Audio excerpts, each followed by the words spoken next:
انا انزلناہ فی لیلۃ القدر، یہاں انزلنا ہے، نزلنا نہیں ہے، انزلنا ہے، ہم نے اتارا اس کو لیلۃ القدر میں۔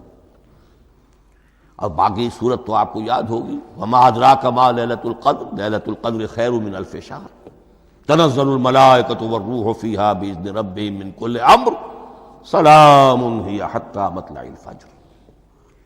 لیکن یہ اہم مضمون قرآن مجید میں دوسری جگہ بھی ہے، سورہ دخان کے شروع میں فرمایا حامیم والکتاب المبین انا انزلناہ فی لیلۃ مبارکۃ انا کنا منذرین فیہا یفرق کل امر حکیم امرا من عندنا انا کنا مرسلین رحمتا من ربک انہ هو السمیع العلیم۔ یہ لیلۃ المبارکہ ہے، ایک ہی ہے، لیلۃ القدر اور لیلۃ المبارکۃ، ان دونوں کے لیے وہی انزلنا کا لفظ آیا۔ لیکن یہ کہ سابقہ کتابوں کے اعتبار سے قرآن مجید کا فرق واضح کیا گیا ہے، مثلا سورہ نساء کی آیت نمبر 136 بہت نمایاں ہے، بہت نمایاں ہے۔ وہاں فرمایا گیا یا ایھا الذین آمنوا آمنوا باللہ ورسولہ والکتاب الذی نزل علی رسولہ والکتاب الذی انزل من قبل۔ اے ایمان کے دعوے دارو، حقیقتاً ایمان لاؤ، ایسے ایمان لاؤ جیسے ایمان لانے کا حق ہے، اللہ پر بھی اور اس کے رسول پر بھی، اور اس کتاب پر بھی جو اللہ نے اپنے رسول پر نازل فرمائی، اور اس کتاب پر بھی جو اللہ نے پہلے نازل فرمائی۔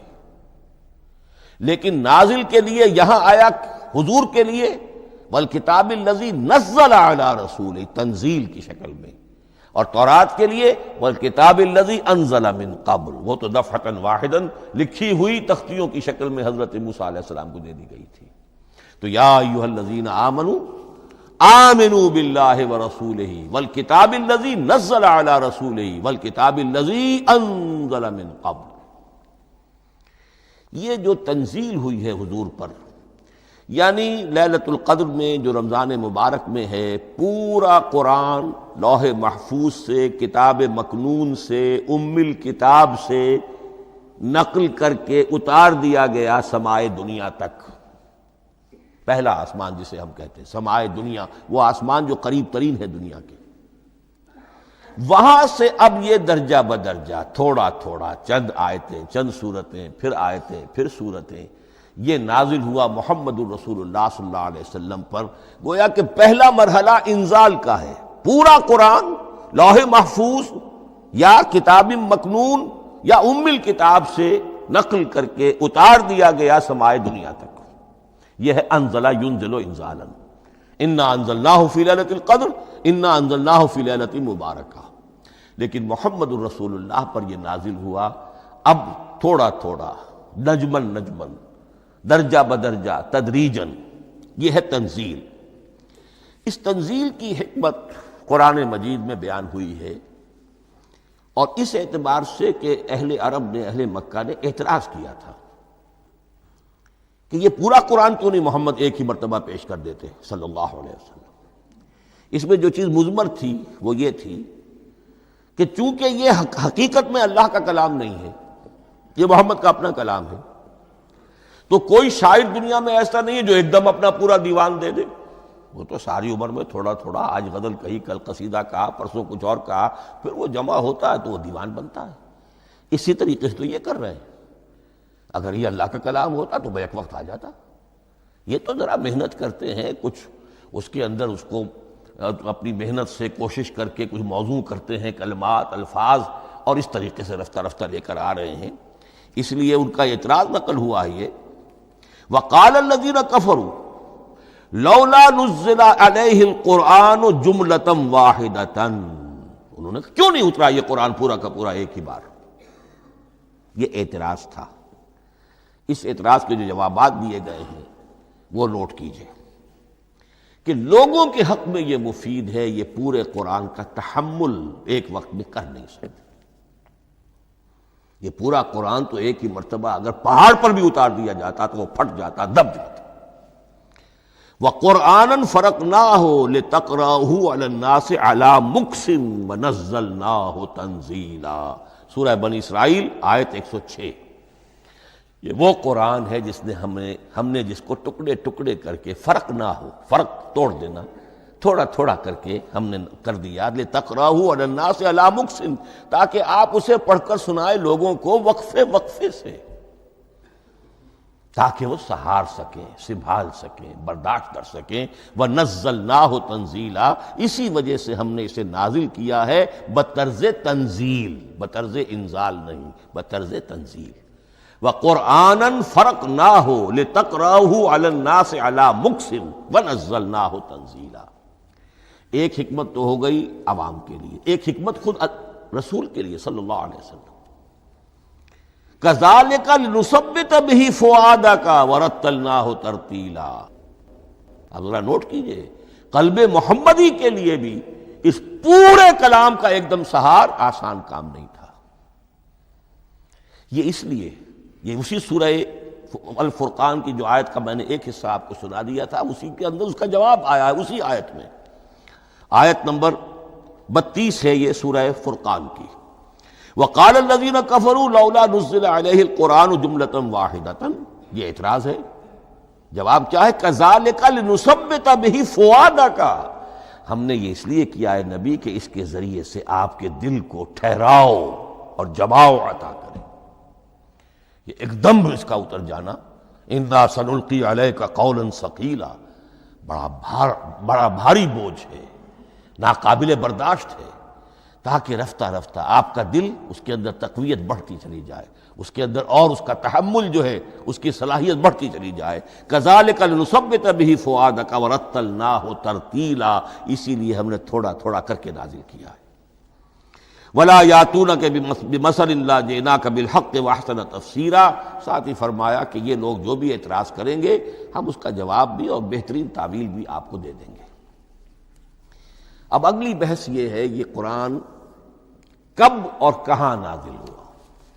یہ عام معلوماتی شے ہے، اس میں کوئی پیچیدگی نہیں ہے، لیکن اس کی اہمیت ہے، بہت ضروری ہے، وہ میں انشاءاللہ اگلی بحث میں جب کہ قرآن کے سمجھنے کے جو اصول ہیں ان کو بیان کروں گا تو وضاحت سے بات آئے گی۔ یہ کہ یہ عام معلوماتی ایک ہمارے ذہن میں خاکہ رہنا چاہیے، زمان و مکان کا کیا رشتہ ہے قرآن کے ساتھ۔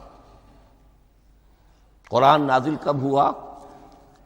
ہمارا چونکہ عام طور پر جو معمول ہے، ہم تو جو کرسچین ایرا ہے اس کے حوالے سے ہمارے ذہن کے اندر سارا حساب کتاب ہے، تو سن 610 عیسوی سے لے کر 632 عیسوی تک شمسی حساب سے 22 سالوں میں قرآن نازل ہوا ہے۔ 571 حضور کی ولادت کا سال ہے، 571 عیسوی۔ 610 میں آپ 39 سال کے ہوئے، لیکن قمری حساب سے 40 کے ہو چکے۔ 610 میں قرآن کی تنزیل شروع ہوئی اور 632 میں آپ کا انتقال ہوا۔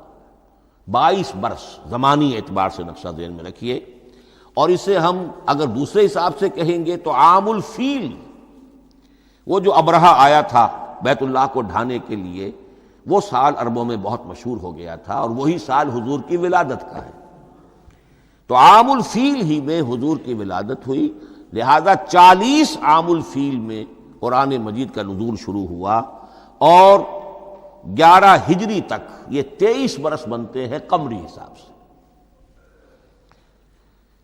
ایک رائے یہ بھی ہے کہ قرآن کا نزول 20 برس میں ہوا ہے، اور اس میں وضاحت یہ ہے کہ پہلے 3 سال اللہ تعالی نے ایک فرشتے کو، حضرت اسرافیل علیہ السلام کو مامور کیا تھا حضور کی تعلیم پر۔ دنیاوی اعتبار سے حضور نے کوئی تعلیم حاصل نہیں کی، آپ امی تھے، آپ نے دنیاوی اعتبار سے کسی کے سامنے زانو تلمس طے نہیں کیا، کہیں کوئی تعلیم حاصل نہیں کی، کہیں کوئی تحصیل علم نہیں کی، لیکن اللہ تعالیٰ نے علمہ شدید القوا، اللہ تعالیٰ نے جو کچھ انہیں سکھایا ہے، جو علم انہیں عطا کیا ہے، تو ایک روایت یہ ہے کہ 3 برس تک اور اس کے بعد پھر قرآن نازل ہونا شروع ہوا تو 20 برس تک قرآن نازل ہوا.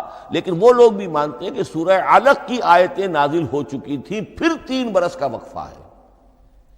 سورہ علق کی آیتیں کیا ہے؟ جو پہلی وحی ہے، اقرا بسم ربک الذی خلق خلق الانسان من علق اقرا وربک الاکرم الذی علم بالقلم علم الانسان ما لم یعلم. گویا کہ بسم اللہ ہو رہی ہے محمد الرسول اللہ صلی اللہ علیہ وسلم کی تعلیم کی. اور جن گھرانوں میں یہ رواج ابھی تک چل رہا ہو، بسم اللہ بچوں کی کراتے ہیں، ایک تقریب کی شکل میں منعقد کرتے ہیں. ہمارے ہاں یہ رواج تھا، اب ہم چھوڑ چکے ہیں کہ جو تقریب بھی حضور کی اور صحابہ کی زندگیوں سے ثابت نہ ہو، ہمیں کوشش کرنی چاہیے کہ ان تقریبات کا سلسلہ منقطع کریں. ما انا علیہ واصحابی، ہماری تقریبات جو ہیں وہ بس وہیں تک محدود رہنی چاہیے. بہرحال وہ جو ایک چلتی ہے روایت، 4 سال 4 مہینے 4 دن کا بچہ یا بچی ہو تو بسم اللہ یہی آیتیں پڑھی جاتی ہیں.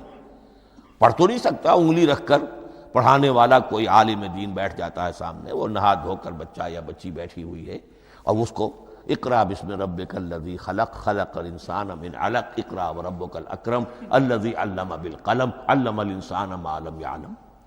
اب اس میں تو سارا پڑھنے پر زور ہے، حصول علم پر زور ہے، کسی تبلیغ کا حکم ہی نہیں. ابھی رسالت کا کوئی تذکرہ کچھ بھی نہیں، اس میں تو قیامت کا بھی کوئی ذکر نہیں. اب اس کے بعد روایت یہ ہے کہ 3 برس تک پھر حضرت اسرافیل دن رات حضور کے ساتھ رہے ہیں اور آپ کی تعلیم ہوئی ہے، اور پھر 3 برس کے بعد پھر وحی کا سلسلہ شروع ہوا ہے. واللہ عالم. لیکن یہ کہ جب سورہ اقرا نازل ہو چکی ہے اس کی 5 آیتیں، تو وہ 3 برس بھی اس کا وقفہ شمار ہوں گے. زمانہ نزول پھر وہی 23 برس رہے گا. اسی کے ساتھ میں نے عرض کیا تھا کہ دوسری بات یہ کہاں نازل ہوا قرآن. ایک لفظ میں تو یہ سمجھ لیجئے یہ حجاز میں نازل ہوا. حجاز جزیرہ نماء عرب کا ایک خاص حصہ ہے، پہاڑی سلسلہ. یوں سمجھ لیجئے، اس کو ذہن میں رکھیے. جزیرہ نماء عرب جو ہے وہ شمال سے جنوب کی طرف چوڑا ہوتا جاتا ہے. شمال میں شام اور عراق کی طرف جاتا ہے تو وہ تنگ ہے، پھر نیچے چوڑا ہو رہا ہے. اس کا جو مغربی ساحل ہے جس پر جدہ کی بندرگاہ بھی ہے، ینبو کی بھی ہے، اس کے کہیں وہ ایک میدان شروع ہوتا ہے ساحل سے، کہیں وہ بہت مختصر ہے، کہیں خاصا چوڑا ہے. اس کو کہتے ہیں تہامہ. پھر ایک پہاڑی سلسلہ ہے، اس کو کہتے ہیں حجاز. یہ پہاڑی سلسلہ جو ہے اس کے بعد جو ہے وہ نجد کہلاتا ہے، وہ سطح مرتفع ہے، پلیچو. تو یہ 3 حصے ہیں جزیرہ نماء عرب کے جغرافیائی اعتبار سے. اور حجاز کہتے بھی ہیں پردے کو، حاجزن، پردہ جو 2 چیزوں کے درمیان حائل ہو جائے. تو یوں سمجھیے کہ یہ فلیٹ ہے نجد کا، اور یہ فلیٹ ہے میدان، یہ ہے تہامہ کا، اور درمیان میں یہ پہاڑی سلسلہ کھڑا ہوا ہے. تو یہ گویا کہ ان دونوں کو جدا کر رہا، یہ حجاز ہے. اس حجاز ہی کا شہر مکہ ہے، اس حجاز ہی کا شہر مدینہ ہے، اس حجاز ہی کا شہر طائف ہے، اس حجاز ہی کی آخری ٹپ سمجھ لیجئے تبوک ہے. تو حضور صلی اللہ علیہ وسلم کی پوری زندگی آغاز وحی کے بعد سے لے کر وہ اسی علاقے کے اندر. پہلے آپ مکے میں تھے، قرآن مجید کی جو صورتیں اس دور میں نازل ہوئیں، یہ آیتیں نازل وہ مکیات کہلاتی ہیں. پھر آپ نے ہجرت کی، اور ہجرت کر کے جب آپ جا رہے تھے اس دوران میں بھی کچھ قرآن نازل ہوا اثناء ہجرت میں. پھر آپ مدینے تشریف فرما ہوئے، اب وہ ہم کہتے ہیں مدنی قرآن، لیکن مدنی قرآن سارا مدینے میں نازل نہیں ہوا. آپ کبھی جا رہے کسی مہم پر، کسی جنگ کے لیے، غزوہ بدر کے لیے آ گئے ہیں، تو وہاں جو آیات نازل ہو رہی ہیں وہ مدینے میں تو نہیں ہو رہی. براڈ تقسیم تو یہی ہے، مکی مدنی. ہجرت سے قبل جو کچھ نازل ہوا وہ مکی، ہجرت کے بعد جو کچھ نازل ہوا وہ مدنی. لیکن صرف مدنی کہنا صحیح نہیں ہے. اثناء سفر تبوک، اتنا طویل سفر ہے آپ کا، اس کے دوران آتے جاتے قرآن نازل ہوتا رہا. لیکن یہ بات نوٹ کر لیجئے کہ پورا قرآن حجاز ہی میں نازل ہوا ہے. یہ تمام شہر، یہ تمام علاقہ حجاز کہلاتا ہے. ایک اور بحث جو ہم اسی اپنی پہلی نشست میں مکمل انشاءاللہ کر لیں گے، وہ ہے محفوظیت قرآن کی بحث. میں نے عرض کیا تھا کہ 3 چیزوں پر ہمارا عقیدہ مشتمل ہے. یہ اللہ کا کلام ہے، نمبر 1، نازل ہوا محمد الرسول اللہ پر صلی اللہ علیہ وسلم. اسی لیے ہم نے کلام سے متعلق کچھ مباحث علمی گہرائی میں اتر کر وہ سمجھے، حضور پر اس کے نزول، انزال اور تنزیل کے مختلف مراحل کو سمجھا۔ اب اس کی محفوظیت کے اعتبار سے واقعہ یہ ہے کہ واحد کتاب ہے پوری دنیا میں، واحد کتاب جس کے بارے میں دشمن بھی تسلیم کرتے ہیں، چاہے وہ اسے اللہ کا کلام نہ مانے، لیکن یہ مانتے ہیں کہ بعین ہی وہ شے جو محمد نے اپنی امت کو دی تھی آج بھی امت کے پاس صحیح موجود ہے۔ ظاہر بات ہے اگر تو اسے اللہ کا کلام مانے، وہی مانے، تب تو مسلمان ہی ہو گئے۔ وہ تو یہی کہتے ہیں کہ بہرحال محمد نے چاہے خود لکھا، تصنیف کیا، جو بھی کچھ کیا، اس کو چھوڑ دیجئے، لیکن جو شے محمد نے اپنی امت کو دی تھی صلی اللہ علیہ وسلم، بعین ہی وہ شے موجود ہے۔ تو یہ محفوظیت قرآن کی جو ہے، جبکہ کوئی اور دنیا کی کتاب اس کی مدعی ہی نہیں۔ تورات والوں کا سرے سے یہ دعویٰ ہی نہیں ہے، وہ تورات تو گم ہو گئی تھی نبوکدنضر کے حملے کے وقت، اس کے بعد سے دنیا میں تورات کا وجود نہیں ہے، اور پھر 100 برس کے بعد اپنی یادداشتوں سے مرتب کی ہے یہ تورات جو آج ہمارے سامنے ہے۔ انجیل کا جیسا کہ میں عرض کر چکا ہوں، کوئی نسخہ جو ہے نہ عبرانی کا موجود ہے نہ آرامی زبان کا ہے، دنیا کی کوئی کتاب نہیں جو دعویٰ کر سکتی ہو۔ یہ قرآن جو شروع ہوتا ہے ذالک الکتاب لا ریب فیہ، یہ دعویٰ دنیا کی کسی اور کتاب نے خود کیا بھی نہیں۔ اس کی بھی جس قدر پرشکوہ الفاظ میں علامہ اقبال نے اس کی ترجمانی کی ہے، انہی کا حصہ ہے۔ حرف اورا ریب نئے، تبدیل نئے، آیش شرمندہ تعویل نئے۔ اس قرآن کے کسی حرف میں کوئی تحریف ہو جانا نہیں، امکان ہی نہیں، قطعی طور پر کسی لفظ کا بدل دیا جانا نہیں، حرف اورا ریب نئے، تبدیل نئے، اس میں کسی کا شک پر مبنی ہونا نہیں، آیش شرمندہ تعویل نئے۔ اس کی آیت کوئی بھی ایسی نہیں جسے تروڑا مروڑا جا سکے، یہ اپنی حفاظت خود کرتی ہے۔ لا یاتیہ الباطل من بین یدیہ ولا من خلفہ، حامیم السجدہ کی آیت نمبر 42۔ اس پر باطل حملہ آور ہو ہی نہیں سکتا۔ انا نحن نزلنا الذکر وانا لہ لحافظون، ہم ہی نے یہ الذکر نازل کیا ہے اور ہم ہی اس کی حفاظت کرنے والے ہیں۔ جہاں تک پہلے ٹکڑے کا تعلق ہے اس آیت مبارکہ کا، اس میں تو تورات بھی آئے گی۔ تورات کس نے نازل کی؟ اللہ نے نازل کی۔ انجیل کس نے نازل کی؟ اللہ نے نازل کی۔ انا انزلنا التوراۃ فیہا ھدی ونور، یہ سورہ مائدہ میں الفاظ ہیں۔ انجیل کے بارے میں بھی ہم نے انجیل عطا کی عیسیٰ کو، فیہ ھدی ونور، لیکن یہ کہ انا نحن نزلنا الذکر، اس کو اس قدر تاکید کے ساتھ کہہ کر وَإِنَّا لَهُ لَحَافِظُونَ، اور ہم ہی اس کے محافظ ہیں۔ لیکن اس موضوع پر اہم ترین مقام جو ہے قرآن مجید کا، وہ سورہ قیامہ کی یہ آیات ہے، لا تحرک بہ لسانک لتعجل بہ۔ جب قرآن نازل ہوتا تھا حضور جلدی جلدی زبان کو حرکت دیتے تھے، یاد کر لیں، مبادا کہیں بھول جاؤں، مبادا کوئی لفظ جو ہے تبدیل ہو جائے۔ یہ مشقت جو آپ جھیل رہے تھے، اس سے اللہ نے روک دیا از راہ شفقت اور محبت۔ لا تحرک بہ لسانک لتعجل بہ، ان علینا جمعہ وقرآنہ، ہمارے ذمے ہے اس کو جمع کر دینا، آپ کے سینے میں جمع کر دیں گے اس کو۔ اور صرف جمع کرنا نہیں، قرآن، ترتیب۔ قرآن ہوتا ہے پڑھا جاتا ترتیب سے، یعنی ترتیب نزولی۔ یہ بعد میں ہماری علیحدہ بحث بھی آئے گی کہ ترتیب نزولی اور ہے، ترتیب مصحف اور ہے، یہ ترتیب بھی ہم کروا دیں گے، یہ بھی ہمارے ذمے ہے۔